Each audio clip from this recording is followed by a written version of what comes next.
നമസ്കാരം. മുഖ്യമന്ത്രി പിണറായി വിജയന്റെ നേറ്റിവിറ്റി കാർഡ് സ്വപ്നം മാത്രമാകും. നേറ്റിവിറ്റി കാർഡ് പൗരത്വം തെളിയിക്കാനുള്ള ഔദ്യോഗിക രേഖയായി കണക്കാക്കാമെന്ന് റവന്യൂ മന്ത്രി കെ രാജൻ പ്രഖ്യാപിച്ചിട്ടുണ്ട്. ജനന സർട്ടിഫിക്കറ്റ് ഇല്ലാത്തവർക്കും മറ്റ് രേഖകൾ ഹാജരാക്കാൻ ബുദ്ധിമുട്ടുള്ളവർക്കും പൗരത്വം തെളിയിക്കാൻ ഈ കാർഡ് സഹായകരമാകുമെന്ന് മന്ത്രി വ്യക്തമാക്കി. വില്ലേജ് ഓഫീസുകളിൽ നിന്ന് ലഭിക്കുന്ന നേറ്റിവിറ്റി സർട്ടിഫിക്കറ്റിന്റെ അടിസ്ഥാനത്തിലാണ് ഈ കാർഡ് അനുവദിക്കുന്നത്. പൗരത്വവുമായി ബന്ധപ്പെട്ട ആശങ്കകൾ നിലനിൽക്കുന്ന സാഹചര്യത്തിൽ സാധാരണക്കാർക്ക് ആശ്വാസം നൽകുന്ന ഒന്നാണ് സർക്കാരിന്റെ ഈ തീരുമാനമെന്നും അദ്ദേഹം കൂട്ടിച്ചേർത്തു. ഡിജിറ്റൽ സംവിധാനങ്ങൾ വഴി നേറ്റിവിറ്റി കാർഡുകൾ കൂടുതൽ സുതാര്യമായി വിതരണം ചെയ്യാനാണ് റവന്യൂ വകുപ്പ് ലക്ഷ്യമിടുന്നത്.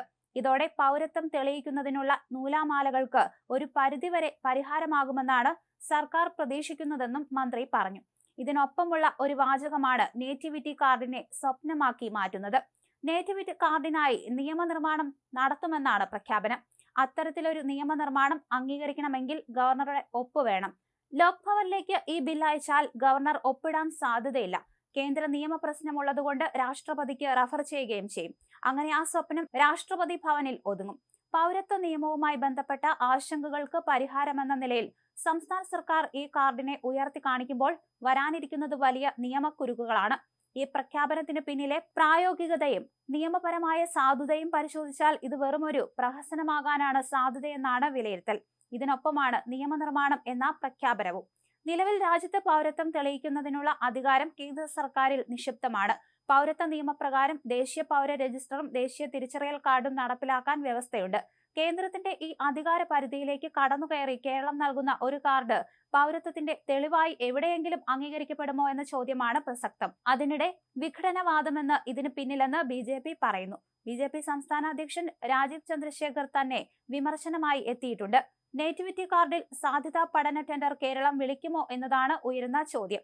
എങ്കിൽ കുറെ തുക ഖജനാവിൽ നിന്ന് പോകും. അതിനുള്ള സാധ്യതയാണോ ചർച്ചകളിലൂടെ ഉണ്ടാക്കുന്നതെന്നാണ് ഉയരുന്ന ചോദ്യം. നേറ്റിവിറ്റി സർട്ടിഫിക്കറ്റ് നൽകുന്നതുമായി ബന്ധപ്പെട്ട് നിലവിൽ തന്നെ സംസ്ഥാനങ്ങൾക്കിടയിൽ വ്യക്തമായ മാനദണ്ഡങ്ങളില്ല.